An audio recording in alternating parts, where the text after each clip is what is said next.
പരിശുദ്ധ പരമ ദിവ്യ കാരുണ്യത്തിന് എന്നേരവും ആരാധനയും സ്തുതിയും പുകഴ്ചയും ഉണ്ടായിരിക്കട്ടെ. പരിശുദ്ധ പരമ ദിവ്യ കാരുണ്യത്തിന് എന്നേരവും ആരാധനയും സ്തുതിയും പുകഴ്ചയും ഉണ്ടായിരിക്കട്ടെ. പരിശുദ്ധ പരമ ദിവ്യ കാരുണ്യത്തിന് എന്നേരവും ആരാധനയും സ്തുതിയും പുകഴ്ചയും ഉണ്ടായിരിക്കട്ടെ. നേരായ മാർഗത്തിൽ ചരിക്കുന്നവന് ദൈവത്തിൻ്റെ രക്ഷ ഞാൻ കാണിച്ചു കൊടുക്കും. നേരായ മാർഗത്തിൽ ഒന്ന് ശ്രദ്ധാപൂർവം ഒന്ന് വായിക്കേണ്ട കാര്യമാണ്. ശരിക്കുള്ള വഴിയാണോ പൊക്കൊണ്ടിരിക്കുന്നതെന്നുള്ളതാണ്. ഫോക്കസ് എവിടെയാണെന്ന് നോക്കിയാൽ മതി, വഴി എങ്ങോട്ടാണെന്ന് തിരിച്ചറിയാൻ പറ്റും. മക്കളിലേക്കാണോ, മാതാപിതാക്കളിലേക്കാണോ, ജോലിയിലേക്കാണോ, പഠനത്തിലേക്കാണോ, മറ്റ് കാര്യങ്ങളിലേക്കാണോ, പണത്തിലേക്കാണോ, അധികാരത്തിലേക്കാണോ, അങ്ങനെ എങ്ങോട്ടാണ് ഫോക്കസ് നോക്കിയാൽ മതി, വഴി അങ്ങോട്ട് തന്നെയാണ്. കർത്താവ് പറയും, നേരായ മാർഗത്തിലാണെങ്കിൽ ദൈവത്തിൻ്റെ രക്ഷ ഞാൻ കാണിച്ചു തരും. കർത്താവ് ഒന്ന് ഓർമ്മിപ്പിക്കുന്നുണ്ട്, വ്യക്തമാക്കി തരുന്നുണ്ട്. എന്നേക്കാൾ അധികം പിതാവിനെയോ മാതാവിനെയോ സ്നേഹിക്കുന്നവൻ എനിക്ക് യോഗ്യനല്ല, എന്നേക്കാൾ അധികം പുത്രനെയോ പുത്രിയെയോ സ്നേഹിക്കുന്നവനും എനിക്ക് യോഗ്യനല്ല. കൂടുതൽ സ്നേഹിക്കാൻ പാടില്ലെന്ന് തന്നെയാണ് പറയണേ. ഇതിനി എങ്ങനെയാണ് കർത്താവ് നമ്മളോട് പറഞ്ഞ് മനസ്സിലാക്കണ്ടേ? നിന്റെ അപ്പനേക്കാൾ കൂടുതൽ എന്നെ സ്നേഹിക്കണം എന്ന് പറയുമ്പോൾ, നിന്റെ അമ്മയേക്കാൾ അധികം എന്നെ സ്നേഹിക്കണം എന്ന് പറയുമ്പോൾ, നിന്റെ മക്കൾക്ക് കൊടുക്കുന്ന സ്നേഹത്തേക്കാൾ കൂടുതൽ എന്നെ സ്നേഹിക്കണമെന്ന് പറയുമ്പോൾ, ഇതിനപ്പുറത്തിനി ഒന്നും പറയാനില്ല. എന്നിട്ടും നമ്മൾ പറയും, കർത്താവ് തന്നവരല്ലേ, കർത്താവ് തന്നതായതുകൊണ്ട് അവരെ സ്നേഹിക്കുമ്പോൾ ഞങ്ങൾ കർത്താവിനെ തന്നെ സ്നേഹിക്കണമല്ലേ? എങ്ങനെ? അതേതാ രീതി? അവരെ സ്നേഹിക്കുമ്പോൾ നമ്മൾ അവരെയാ സ്നേഹിക്കണേ, അവർക്ക് വേണ്ടി മാത്രം സമയം മാറ്റി വയ്ക്കണേ, അവർക്ക് വേണ്ടിയിട്ട് മാത്രമാണ് ജീവിതം ഒഴിഞ്ഞു വെച്ചിരിക്കണേ. അതിനിടയ്ക്ക് എപ്പോഴാണ് കർത്താവിനെ സ്നേഹിക്കാൻ സമയം കിട്ടിയ, ഈശോയുടെ കൂടെ ഇരിക്കാനായിട്ട് നേരം കിട്ടിയ? വഴി നേരെയല്ല.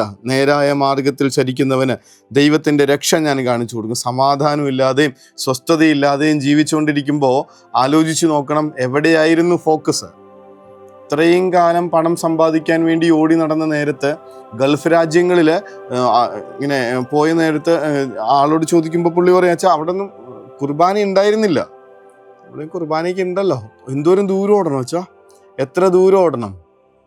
ഇവിടെ നിന്ന്, ഈ കേരളത്തിൽ നിന്ന് സമ്പത്തുണ്ടാക്കാൻ വേണ്ടി, കുടുംബത്തെ പോറ്റാൻ വേണ്ടി ഗൾഫ് വരെ പോകാൻ പറ്റിയ ഒരാൾക്ക് ഞായറാഴ്ച ആത്മാവിൻ്റെ കാര്യത്തിന് വേണ്ടി എന്നെ സൃഷ്ടിച്ച കർത്താവിനോടുള്ള സ്നേഹത്തെ പ്രതി കുറച്ചു നേരം മുന്നോട്ട് ഓടാനായിട്ട് പറ്റില്ലെന്നാണ് പറയണേ.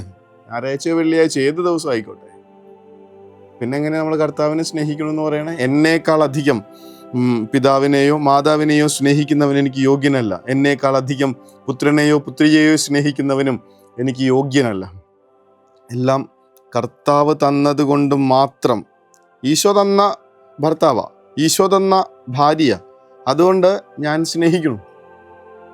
ഞാൻ കണ്ടുപിടിച്ചത് കൊണ്ടോ എന്നെ അവർ സ്നേഹിക്കണോണ്ടോ അല്ല, ഈശോ തന്നതുകൊണ്ട്. അതിനകത്തുള്ളൊരു ഗുണം, അവരെങ്ങനെയുള്ളവരാണെങ്കിലും ഞാൻ അവരെ സ്നേഹിച്ചിരിക്കും.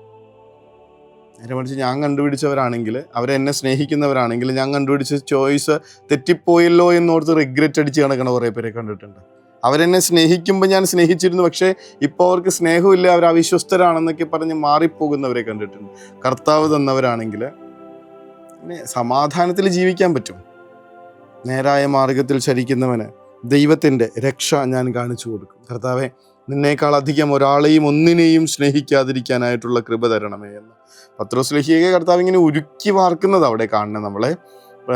ശിമയോനെ, നീ ഇവയേക്കാൾ അധികമായി എന്നെ സ്നേഹിക്കണുണ്ടോ?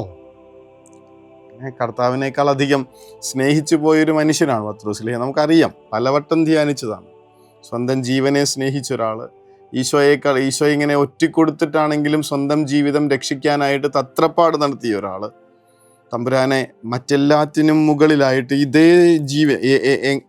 തൻ്റെ ഏത് ജീവനാണോ സംരക്ഷിക്കാൻ ആഗ്രഹിച്ചത്, അതേ ജീവനേക്കാൾ ഉപരിയായിട്ട് എൻ്റെ ഗുരുവിനെ ഞാൻ സ്നേഹിക്കുന്നു. അതുകൊണ്ട് എൻ്റെ ഗുരു മരിച്ചതുപോലെ കൊല്ലപ്പെട്ടതുപോലെ കൊല്ലപ്പെടാൻ എനിക്ക് യോഗ്യതയില്ല എന്നൊക്കെ പറഞ്ഞിട്ട് തലകീഴായിട്ട് കുരിശിന്മേലൊക്കെ മരിക്കാനായിട്ട് തയ്യാറായവരാണ്.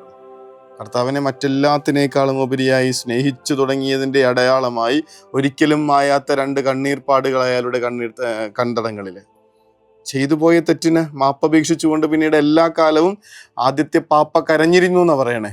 കർത്താവിനേക്കാൾ ഉപരി എന്നെ ചൂസ് ചെയ്തതിന്, കർത്താവിനേക്കാൾ ഉപരി എൻ്റെ ജീവിതം രക്ഷിക്കാനായിട്ട് കർത്താവിനെ ഇങ്ങനെ തള്ളിപ്പറഞ്ഞതിനോർത്ത് പിന്നീടുള്ള കാലം മുഴുവൻ ആദ്യത്തെ കത്തോലിക്ക സഭയുടെ ആദ്യത്തെ പാപ്പ കരഞ്ഞുകൊണ്ടേയിരുന്നു. നമുക്ക് നഷ്ടപ്പെട്ടു പോയത് ആ കരച്ചിലാണ്. നമ്മളിപ്പോഴും മറ്റുള്ളവരിലേക്കുള്ള ഫോക്കസിലാണ് ജീവിച്ചുകൊണ്ടിരിക്കണേ. കർത്താവിലേക്കല്ല.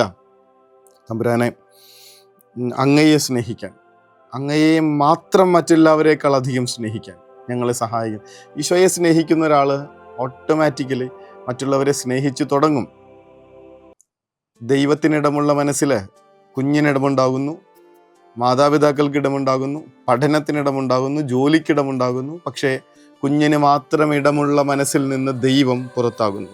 ജോലിക്ക് മാത്രം ഇടമുള്ള ഹൃദയത്തിൽ നിന്ന്, പഠനത്തിന് മാത്രം ഇടമുള്ള ഹൃദയത്തിൽ നിന്ന് ദൈവം പുറത്താകുന്നു. ആലോചിച്ച് നോക്കിയാൽ മതി. ഏറ്റവും ആദ്യം പുറത്തു പോകുന്നത് കർത്താവാണ്. പഠിക്കാൻ വരുമ്പോൾ, പരീക്ഷ വരുമ്പോൾ ഒക്കെ ആദ്യം പുറത്താവണത് കർത്താവാണ്. പ്രാർത്ഥനയാണ് ആദ്യം നമ്മൾ കട്ട് ചെയ്യണേ. പള്ളിയിൽ പോക്കാണ് കട്ട് ചെയ്യണേ. ഒരു മാമോദീസ വരണ വീട്ടിൽ എത്ര പേര് കുർബാന കൂടിയിട്ടുണ്ടാവും? പരിശുദ്ധ കുർബാന ഞായറാഴ്ച കുർബാന മുടക്കാൻ പാടില്ലാത്തതാണ്. മാമോദീസ നടക്കണമെന്ന് പറഞ്ഞിട്ട് നമുക്ക് മാമോദീസ എന്ന കൂദാശയ്ക്ക് വേണ്ടി പോലും പരിശുദ്ധ കുർബാന ഒഴിവാക്കാൻ പാടില്ലെങ്കിൽ നമ്മൾ എത്ര നിസ്സാരമായ കാര്യങ്ങൾക്ക് വേണ്ടിയിട്ടാണ് കർത്താവിനെ ഇങ്ങനെ ഉപേക്ഷിച്ചുകൊണ്ടിരിക്കണേ. എന്നേക്കാൾ അധികം പിതാവിനെയോ പുത്രനെയോ സ്നേഹിക്കുന്നവൻ എനിക്ക് യോഗ്യനല്ല. കർത്താവിൻ്റെ ഓർമ്മപ്പെടുത്തൽ. ഇത്രയും കാലമായിട്ടും ആരിലേക്കാണ് എൻ്റെ ഫോക്കസ്? എവിടെയാണ് എൻ്റെ വഴി തെറ്റിപ്പോയിരിക്കുന്നത്? ആലോചിച്ച് നോക്കിയിട്ട് കർത്താവെ, നിന്നിലേക്ക് എല്ലാ വഴികളും, നിന്നിലേക്ക് മനസ്സുറപ്പിച്ച് ജീവിക്കാനും കൃപ തരണമേ എന്ന പ്രാർത്ഥനയോടുകൂടെ ആശീർവാദം.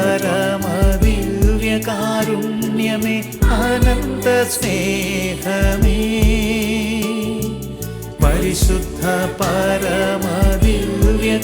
പരമദിവ്യകാരുണ്യമേ, അനന്ത സ്നേഹമേ.